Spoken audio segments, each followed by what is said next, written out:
The false heiress, wielding her deceitful heart, has harmed me. I have transformed her very essence. This time, it is her demise that awaits. When the impoverished student came to my home beseeching me to relinquish my childhood companion, my entire family heard her innermost thoughts. Should I reveal to them that the apocalypse is imminent? Will Xinqiang become the first of the undead, leading to the demise of her entire family? Meanwhile, I, having been reborn, have already prepared a sanctuary in my rural hometown. If they assist me in dismantling the bond between Xinqiang and Fuxi, I shall allow the three of them to reside with me. As expected, my parents and elder brother were easily swayed by her words. She audaciously fabricated a tale that I was the true heiress mistakenly swapped over 2 decades ago, and proceeded to cast me out of my own home. I waited and waited, but instead of the apocalypse, I received the shocking news that the false heiress had married and bore children with my betrothed. When I confronted them, my parents and brother brutally took my life. Upon reopening my eyes, I found myself back on the day when the impoverished student first approached me. This time, I have acquired the power to alter her innermost voice, and I shall not let her escape my grasp. May I inquire if this is the residence of Xinqiang? I am her classmate, Zhou Xinran. Upon the door's opening, I was met with the visage I loathed with every fiber of my being. Memories from my previous life surged within me, and upon seeing her once more, an endless tide of hatred consumed me. I glared at her with disdain. What brings you here? Upon noticing me, she immediately feigned a pitiful demeanor, tiptoeing and peering into the house incessantly. Her lips uttered, "Sister, I have come to seek your help," while her thoughts echoed, "Damn it, this Shin wretch is indeed wealthy. Why is it that we are both women, yet she is a pampered heiress while I am merely a struggling student? It is utterly unjust." This entire scenario unfolded just as it had in my past life, and in that instant, the reality of my rebirth struck me. In my previous existence, I was astonished to overhear her inner musings. Just as I was about to respond, she burst in, greeting my parents and brother, who had come to welcome guests. While she appeared demure and courteous, her mind was filled with peculiar thoughts. Xinqiang is indeed a calamity. The thought that such a wonderful family would perish due to her in 3 days fills me with anguish. How can I warn them? In just 3 days, we will be thrust into a zombie apocalypse, and the first zombie will be Xinqiang, who will turn on her own kin. My brother Xindi will be torn apart and devoured by her. My uncle will be dismembered and preserved in the refrigerator. My aunt will be offered to other zombies as sustenance. Upon hearing this, our entire family descended into a state of abject panic. All eyes fixed upon me as if I were the villain Zhou Xinran had described. At that moment, Zhou Xinran's thoughts resounded again. As for me, reborn, I have already prepared a safe haven in my rural ancestral home. If they assist me in breaking apart Xinqiang and Fuxi, I shall allow them to reside there with me. I have stockpiled an abundance of supplies and advanced weaponry. I will undoubtedly protect everyone.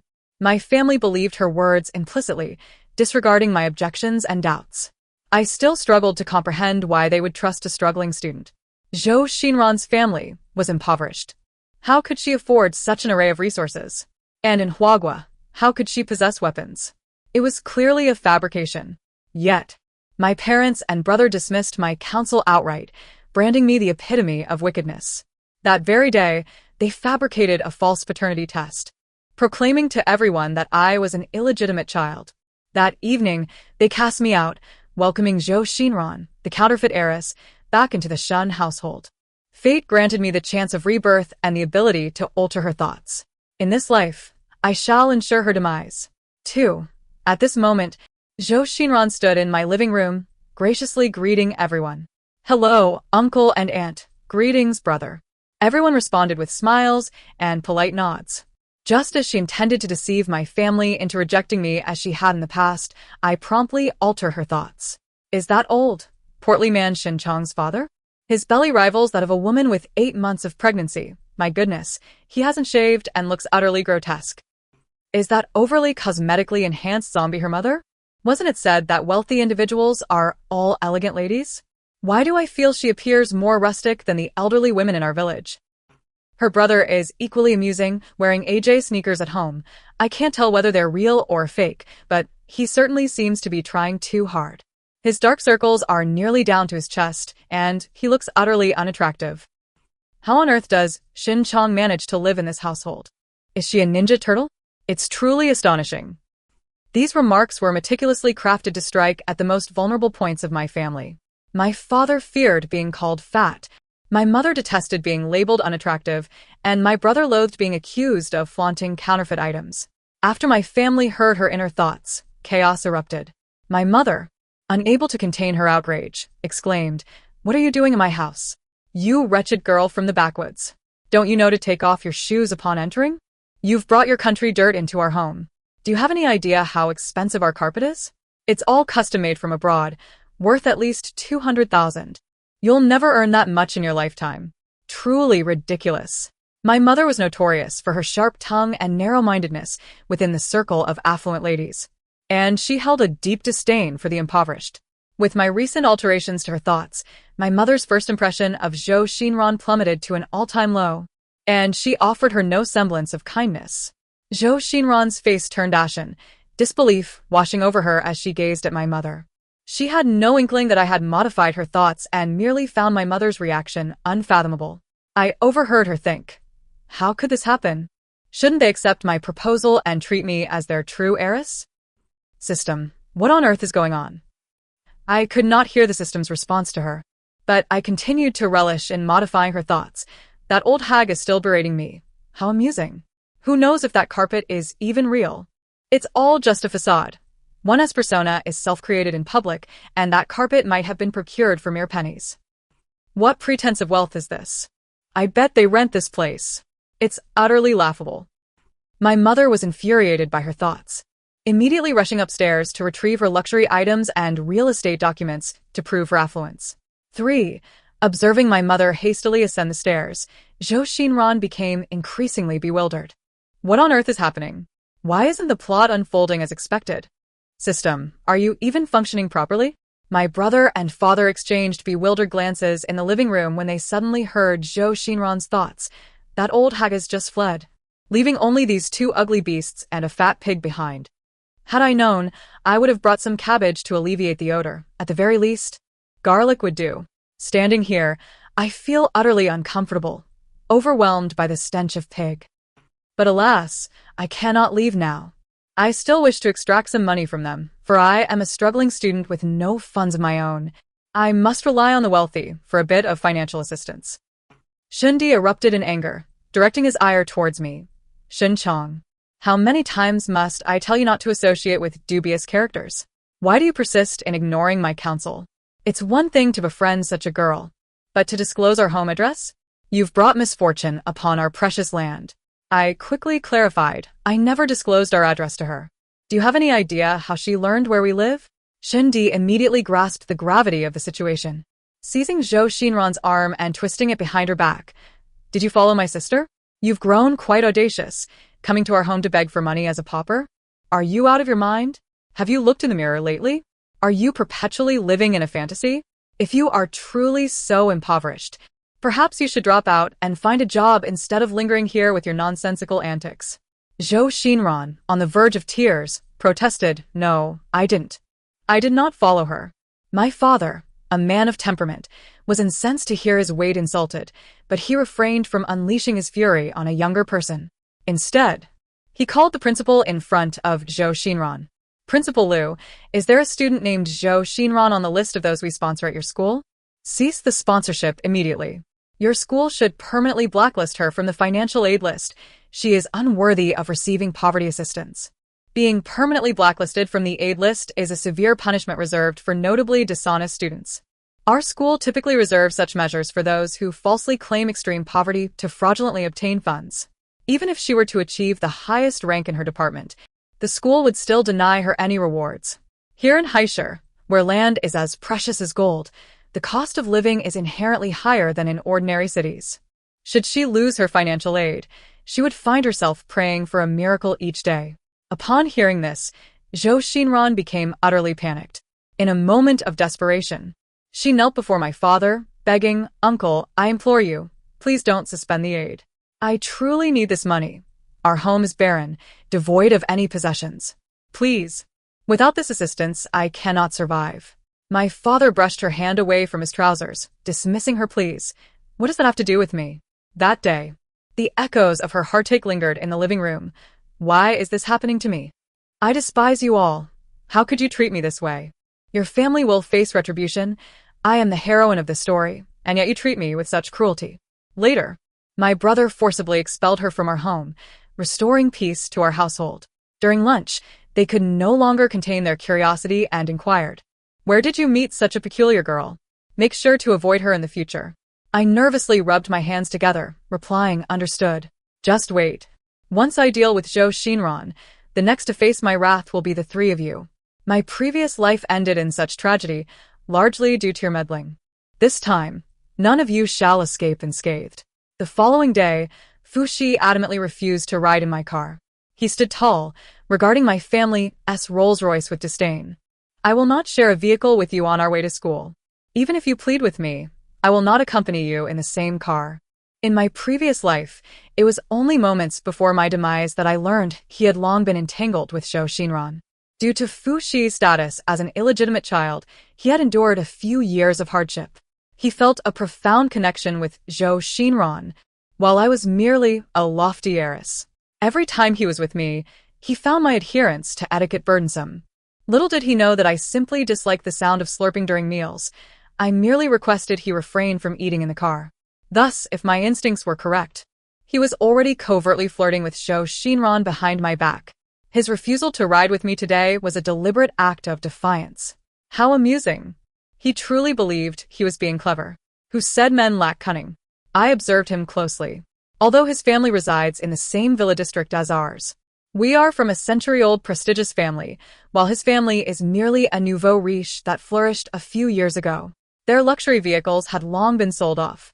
Had it not been for me, he would never have experienced the luxury of a starlit roof.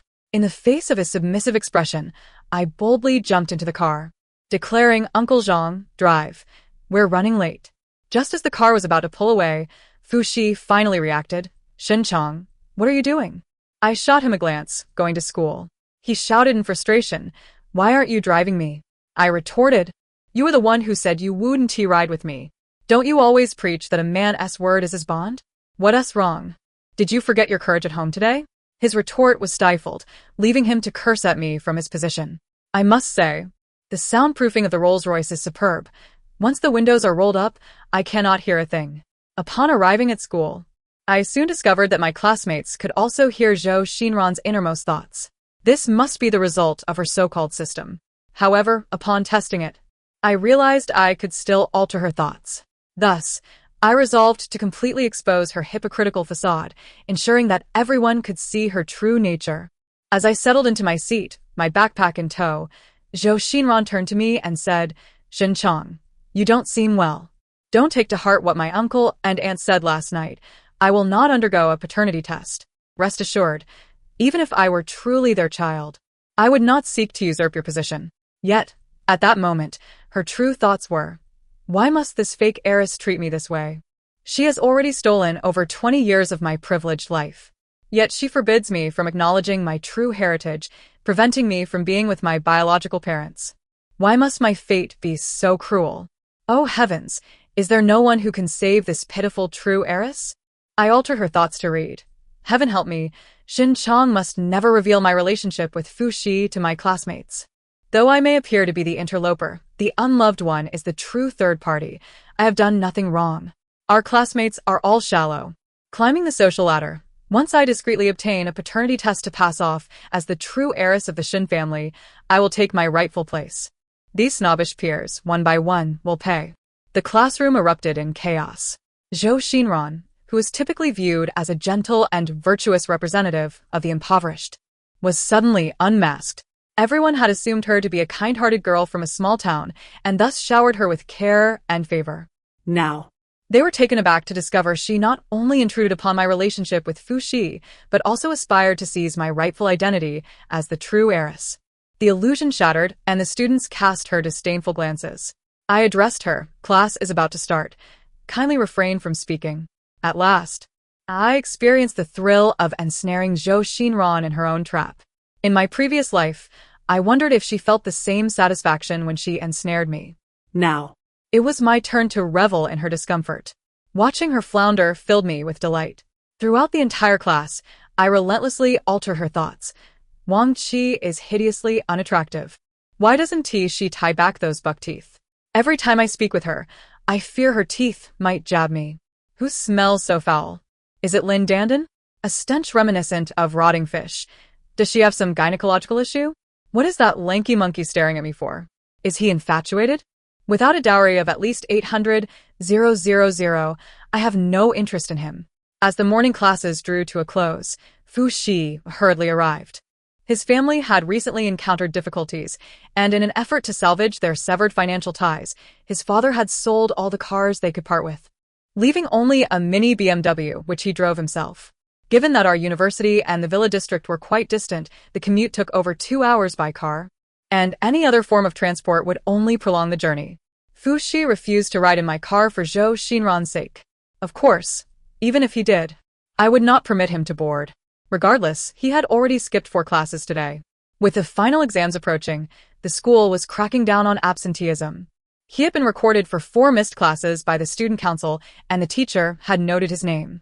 Now, in our junior year, we were on the cusp of internships, and the school mandated that anyone failing 4 courses in a semester would be forced to repeat the year. He has already become a junior in the reserves. How amusing. Recently, the final exam week has arrived, bringing with it a heavy burden of academic responsibilities. I returned to the house I purchased near the school for the sake of convenience in studying. One day at noon, while I was having lunch, the smart door lock suddenly began emitting a series of failed verification alerts, startling me greatly. I hurriedly opened my phone to check the locks app. The person outside attempting to unlock the door was none other than Fu Shi. By the time he reached the 10th incorrect password entry, he was drenched in sweat, his frustration palpable. He pounded on my door, exclaiming, "Xinchong, when did you change the password? Open the door quickly. I own half of this house, and my belongings are still inside. On what grounds do you lock me out?" This insufferable man truly knows how to take advantage of a situation. When I bought the house near the school, he criticized me for being extravagant. "You're spending money that isn't yours. It's your parents' money, and you waste it so carelessly. I won't say anything now since we're not married, but once we are, if you continue to squander like this, I won't let it slide." At the time, I thought he was just a poor soul who had never experienced much. In hindsight, it feels like I was subjected to psychological manipulation. How naive I was back then, oblivious to the underlying implications of his words. Now, reflecting on it makes me feel as though I've swallowed a fly, utterly repugnant. As for his claim that he owns half of the house, it merely stems from his insistence years ago to claim a room of mine. He has spent one night here, and now he believes he owns half of it. Good heavens, what an opportunist. I couldn't be bothered to engage with him, so I promptly summoned the security. 5 minutes later, tranquility returned outside my door. During the final exams, Zhou Xinran had thoroughly alienated her classmates. In recent times, her affair with Fu Shi had become common knowledge. They no longer hid their relationship, and everyone was aware of my engagement to Fu Shi. If all goes according to plan, we shall marry after graduation. I am the one who has been financially supporting her, making her actions a blatant betrayal. Consequently, she has garnered widespread disdain. As the saying goes, those who are righteous attract support, while those who are not find themselves isolated. She now finds no one willing to associate with her and can only cling to Fu Shi. Over the past few days, he has inundated me with messages, asserting that his dalliance with Zhou Xinran was merely a pastime, and that I am his true love. I am the only one he considers his wife. His current behavior is simply a manifestation of pity for Zhou Xinran. Now that Zhou Xinran has been ostracized by many, he claims that without him, she would succumb to loneliness and potentially fall into depression, or even take her own life. How laughable. He truly sees himself as a savior. I chose to ignore him, but that doesn't imply I wouldn't stir the pot. Today would mark the moment of their rupture. During the exam, students were seated according to their roll numbers, placing them far apart. However, Zhou Xinran, perceiving Fu Shi's struggles, took it upon herself to offer him answers. I couldn't resist meddling. When she said A, I changed it to C. When she said D, I altered it to B. Many classmates noticed the discrepancies, and those who had initially been eager to listen quietly resorted to their own calculations. Only Fu Shi remained blissfully unaware. submitting a test paper that would surely earn him a score of 0, strutting out with unwarranted pride. I followed closely behind, stealthily executing my plan to sabotage their communication. The two of them walked hand in hand, occasionally stealing kisses. After some time, Zhou Xinran tearfully inquired, when will you finally move me out of the dorm? The people here are bullying me. I truly can't stay in this dorm any longer. They all say I'm a mistress. I merely fell in love with you. How did I become the other woman? Brother, is loving you a sin? I refuse to accept that. Fu Shi clenched his fists in frustration. Rest assured, I will compel Xin Chang to relinquish that apartment. When I bought it, I made it clear that if she wanted to marry me, the property had to be in my name. But she refused to listen, insisting that while she could live there, she wouldn't relinquish ownership. What a joke. Once we marry, everything she owns will be mine. Why act so high and mighty as if I'm trying to take what rightfully belongs to me? Hearing this, I was overwhelmed with the urge to slap him. At that moment, Zhou Xinran's thought surfaced. Is he still contemplating marrying Xin Chang? What will I do then? No way. I must devise a plan to secure him tightly. I immediately altered it to, is Fu Shi merely a pauper? I've heard he's a love child, and such individuals are typically of low standing. He's accustomed to being the other man. I refuse to play that role. At just over 20, his physical condition rivals that of a 70-year-old.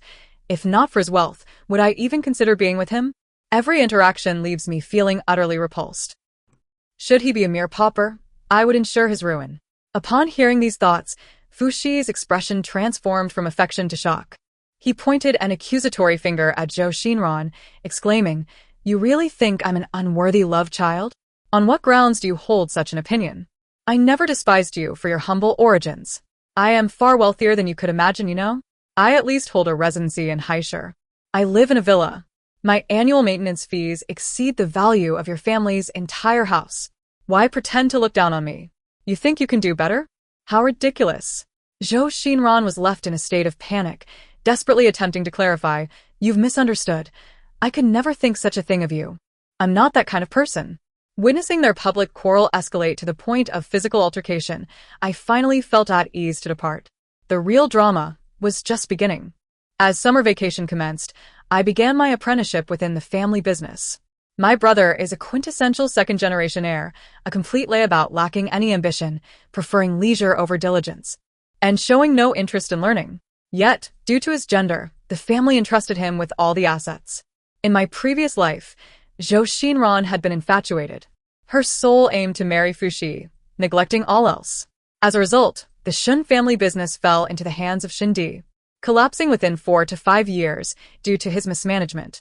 I am determined to reclaim our family fortune, preserve the Shun enterprise, assume the role of CEO, and ensure that the three of them lead lives of turmoil. I am someone who holds grudges. I will not allow any of them to live comfortably. I vow to make their lives miserable. At the company, I dedicated myself to learning until late into the night, returning home only at 11. I quickly became familiar with various departments, far surpassing Shindi, who, despite being a vice president, rarely showed up for work. New employees even assumed I was the only child in the family. Gradually, whispers began circulating about my impending inheritance of the Shun enterprise. I immediately arranged numerous interviews, cultivating an image of my father, Shen Jianshan, as a man who favored daughters over sons and valued competence above all else, an image quite in vogue.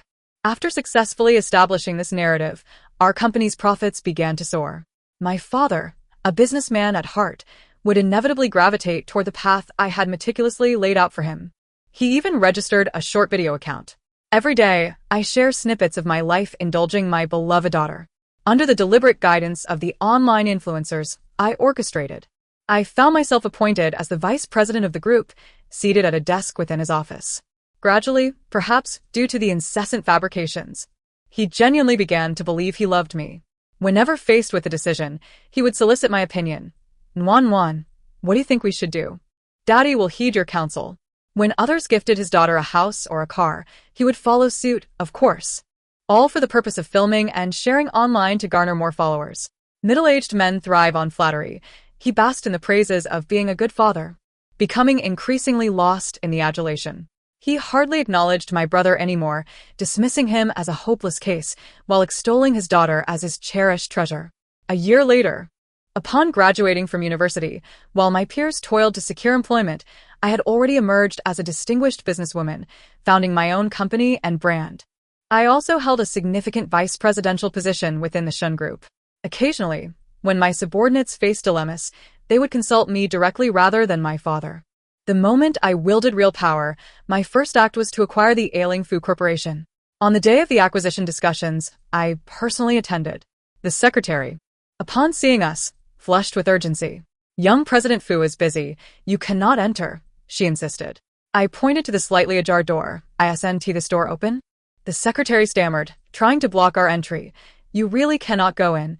It's quite inconvenient." Her evasiveness only spurred me on. Adopting the identity of his fiancée, I declared, "Step aside. I am still engaged to your President Fu, and our betrothal remains unbroken."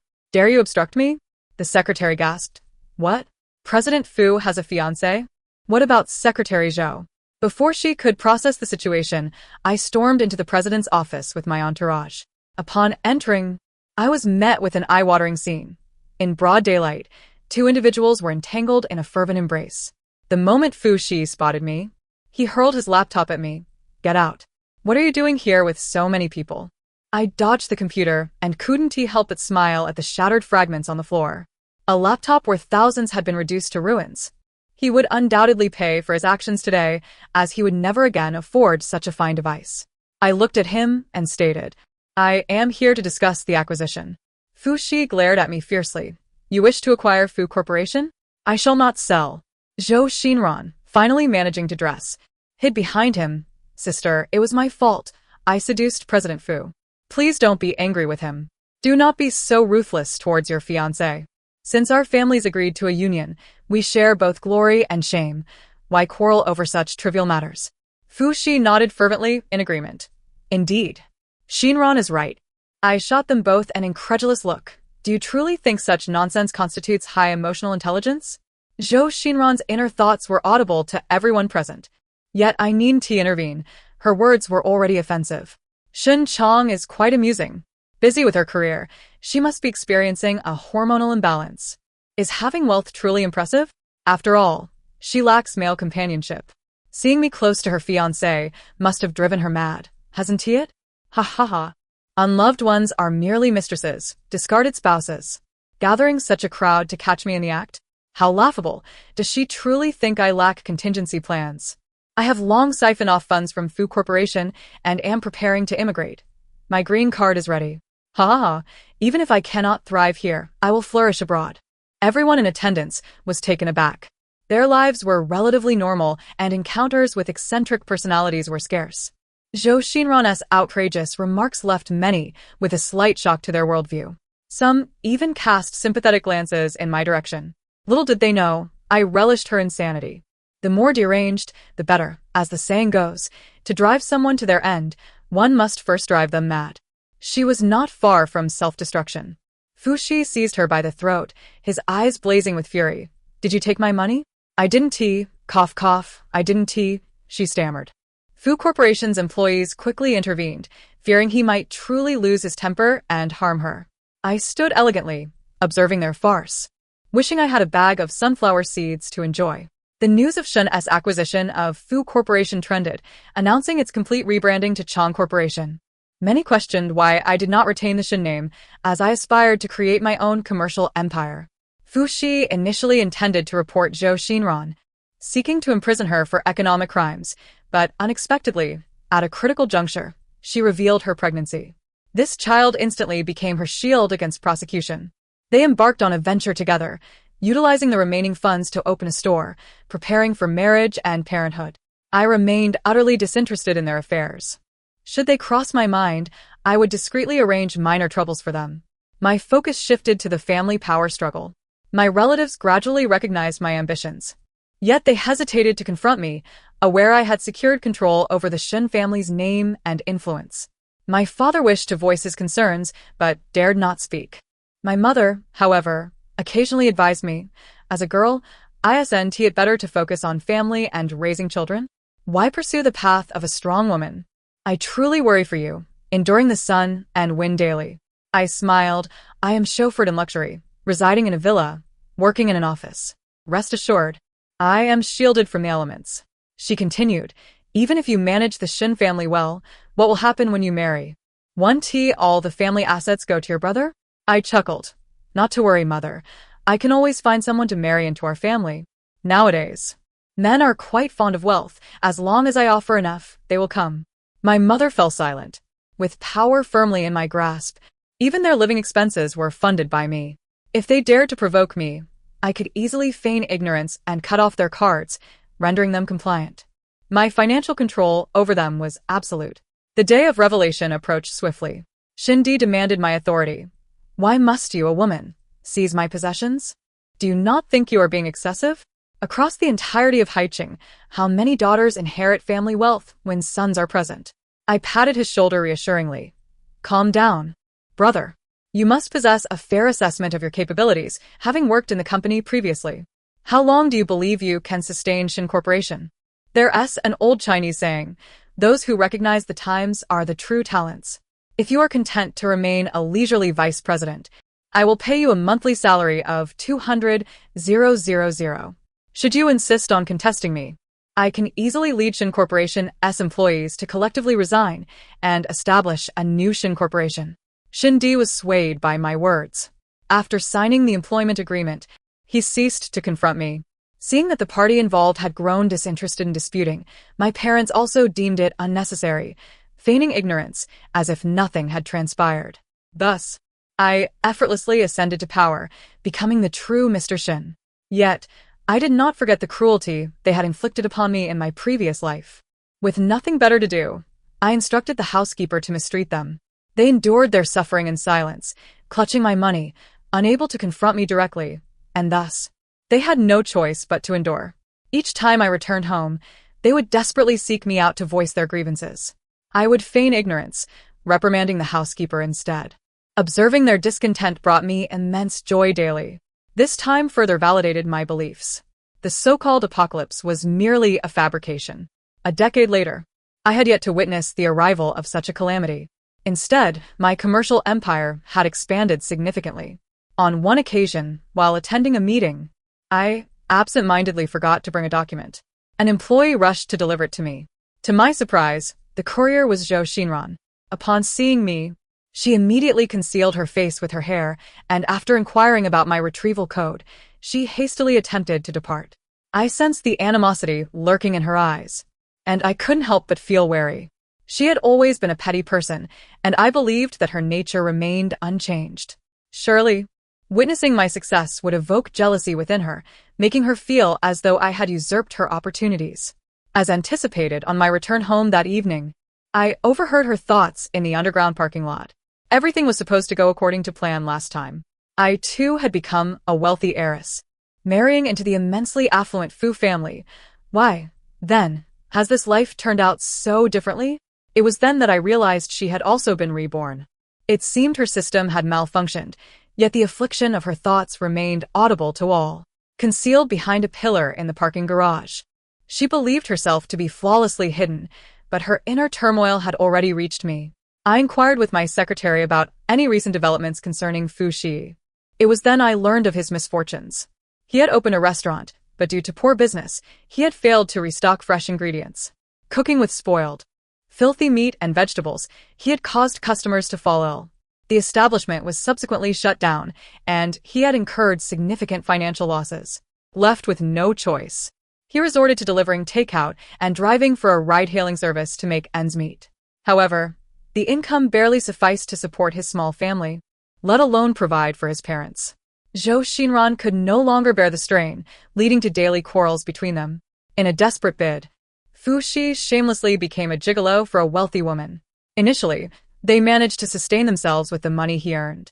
Yet, when the wealthy woman's husband discovered the affair, he sent henchmen to brutally assault him, leaving him severely injured. Now, he languished at home with a colostomy bag, too fearful to venture outside. With no other option, Zhou Xinran was forced to shoulder the family's burdens.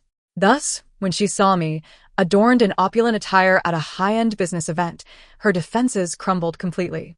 As I gripped the steering wheel, restarting my vehicle, it seemed she had forgotten that I was a woman of considerable wealth, with properties exceeding her total savings. I had relocated elsewhere. She could linger as long as she wished. The end of the narrative. Thank you for listening. We shall meet again in the next tale.